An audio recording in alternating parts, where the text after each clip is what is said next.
Hello and welcome to Teleislas News, the most important news of the day.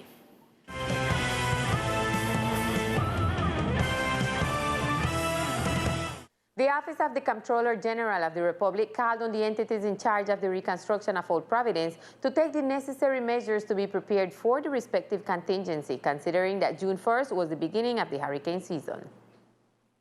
According to the Comptroller General of the Republic, difficulties persist in the fulfillment of the goals proposed by the national government for the reconstruction of the archipelago, mainly in the construction and a repair of the houses in the island of Old Providence and Santa Catalina. The delegated comptroller for the citizen participation, Luis Carlos Pineda Telles, gave a report on the current state and progress in both islands.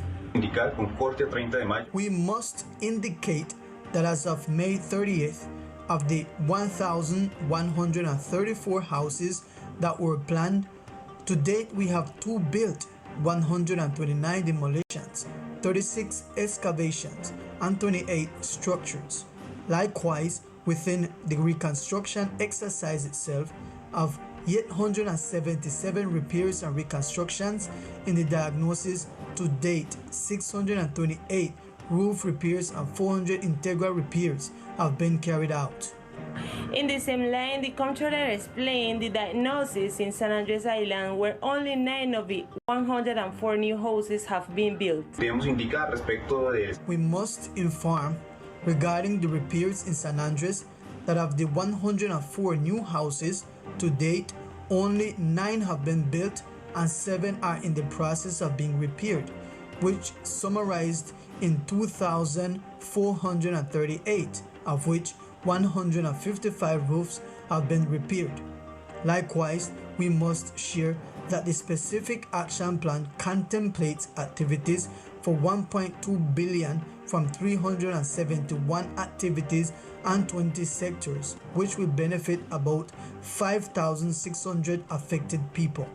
The Comptroller General of the Republic has made a request to both the Reconstruction Management and the National Unit for Risk and Disaster Management to take the necessary measures to ensure that this cyclone season, which has been announced, affects the archipelago as little as possible.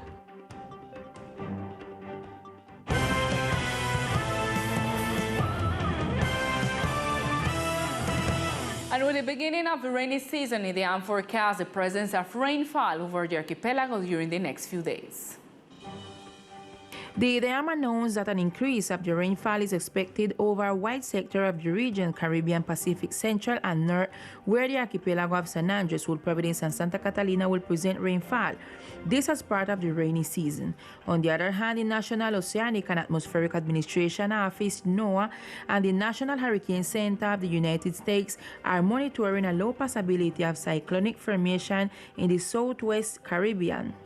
The IDEAM director spoke about the possibilities of the development of this phenomenon. The National Hurricane Center continues with a special research monitoring of large areas of the Colombian Caribbean Sea in view of the probability of the development of low pressure. At this moment, for 2 days, the probability is 0%, and for 5 days, it is likely to increase to 20%. However, IDEAM continues monitoring the meteorological conditions of the Colombian Caribbean Sea. The IDEAM specifies that if a low pressure consolidates, it will tend, according to the forecast model, to move towards the IDEAM indicated that it will continue with the permanent monitoring over the Colombian Caribbean Sea. And the commander of the archipelago, Maria Elena Gomez, gave a report on the events that occurred during this holiday weekend, where 2 arrests and a traffic accident were recorded. Last Sunday, there was a traffic accident between a mule-type vehicle and a motorcycle in the ring road of the west side of the island, a situation that left 1 person dead. The commander of the department gave details about the facts. There was a traffic accident at the height of kilometer 7,400 in the sector of the ring road nearby Morgan's Cave, where an ATV or mule that was being driven by tourists and a motorcycle driven by a resident of the island clashed together. The injured people were taken to the hospital, and unfortunately, one of the people involved in the accident died due to the severity of the injuries. And in the same way, some of these people are still hospitalized due to the severity of their injuries. Once again, we ask the community of San Andres and those who rent these vehicles known as mules that we must be insistent in respecting the traffic rules. During the holiday weekend, the authorities captured a woman for the crime of trafficking, manufacturing, and possession of narcotics, as well as a man for the crime of rape. One of them is the capture of a woman at the airport where she was coming from Medellin on a flight of the Viva Air airline. And around the 15th hour of the day yesterday, she was found with a cylinder with narcotics. It was 223 grams of marijuana. Immediately, she was given the rights of the captured, and the woman was placed at the disposal of the prosecutor's office. The capture of a person for sexual abuse is achieved. He entered a residence and tried to rape a woman. Thanks to the reaction of the patrol of the quadrant, a lock plan was in place, and the capture of the individual was made possible, which corresponds to Starlis Altamiranda Garcia, 30 years old, a native of San Andres and resident of Saribay. And in other news, the Secretariat of Social Development began a characterization and accompaniment to the people who are living on the streets in the islands. This portfolio made a visit to the areas of the island most prone to have people living on the street in order to identify them and initiate a pilot program of attention that can cover the entire population. Nosotros como secretaría debemos ser garante de eso. We as a secretariat are guarantors of the rights of street dwellers because there are people who feel. We seek that the society of the department has empathy for these people who suddenly have not had the opportunity that we have, or are people who for other reasons such as drug addiction and alcoholism have ended up on the streets. The guidelines of the Governor Everett Harkins is to make a follow-up on them. The head of the social development portfolio stated that one of the projects is to seek sufficient resources to create a halfway house for these homeless people who are in the department. He also made requests to entities such as OCRE to know their legal status on the island. Hemos venido realizando acciones que sean contundentes. We have been taking strong actions to end this problem. One of them was that last week we sent a letter to the OCRE office to determine who are in an irregular situation and also monitoring them with the Ombudsman's office and foundations in Barranquilla, Medellin, and Bogota. This Wednesday, June 9, the departmental government will conduct a brigade that will include food, bed, and toilet for these people in vulnerable situations. A very important information for all applicants to the Seafarers courses was provided by the director of SENA, who explained the reason for the suspension of these courses. Last May, SENA had scheduled the training of seafarers where a significant number of applicants enrolled in the academic offer. However, the courses were suspended due to the fact that the enrollment process was not completed. The institution's director, Lorena Aldana, explained the facts. At the time of the enrollment process, not all the documentation that formalized the process was presented. Also, the official gave instructions for the applicants to complete the registration process. Remember that in order to formalize their enrollment, they must present their identity card, a photocopy of the OCRE, and additionally the occupational certificate issued by Sendiatra, which in the Department de Omalina offices are the ones authorized to provide them. SENA will soon issue a call so that consolidated groups of 20 people who have all the documentation can apply and have the opportunity to take the course by close offer.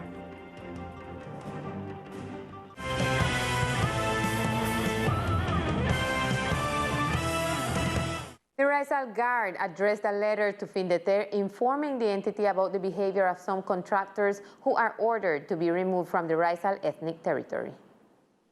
The provisional coordinator for the Raizal Guard of Old Providence and Catlina, Edgar J., made public a letter addressed to the president of Findeter, Sandra Gomez, informing her about irregularities that, according to the Raizal leader, have been committed by personnel linked to the entity. Especially, he spoke of the case that occurred in recent days in which apparently 2 contractors tried to steal the vehicle owned by fisherman Noel Archibald Bain, causing damage to the vehicle in question and a brawl with scandals on the street, which disturbed the tranquility of the sector.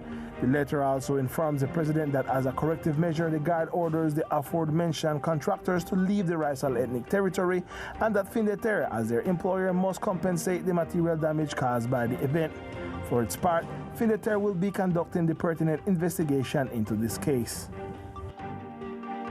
And a citizen of Old Providence raised his voice of protest regarding the repairs that were made to his house. According to the resident of Southwest Bay, his house suffered structural damage, but it was only painted. Albert Bryan, a resident of Southwest Bay, complained before the cameras of Teleislas News, assuring that the repair of his house has not been comprehensive. Just paint back the same old price and they might take them down. Just take out the window them and paste them, and when they done then trying to hide from brief is not cheap. But I put somebody to take a photo now and send a photo to YouTube. Show what they're doing to Providence because it's an injustice. Bryan assures that anyone who enters the house would realize that the structure is shaking. As you walk in, I was able to dribble everything. You just see the whole wall him painting there, the whole wall let go off of the whole bottom of the floor. So then can't put my whole just so with them whole pricing and so. The citizen claims to have contacted local authorities, but so far no one has given him any attention. Teleislas News will be on the lookout to expand on this and other cases occurring in the municipality. On the other hand, the Department of Social Prosperity invites the people of Old Providence who suffered damage to their businesses and are not being benefited by other government programs to join the program Mi Negocio Raizal, translated My Raizal Business. Despite the sun in the morning and the rain this afternoon, several people in Old Providence approached the Chamber of Commerce to learn about the program Mi Negocio Raizal that will be conducting pre-registrations today and tomorrow for the benefit of informal businesses affected by the hurricane. What we are looking for is that people who have not received aid may do so. And obviously that these may be businesses owned by people in an informal way, small businesses. That is to say, the person who had his small fried food business in front of his house and lost all his things. We will help him to get all these things back so that he can set up his fried food business again. Barber shops, food tables, and even mechanic shops could be benefited. The program has a quota of 500 informal businesses. This program has a capital of up to 4 million pesos per entrepreneur. These 4 million pesos are delivered in assets or inputs that we will define with the person according to the business that he or she had. The program that is being carried out hand in hand with the Mayor's Office and the Chamber of Commerce continues tomorrow from 8 a.m. onwards.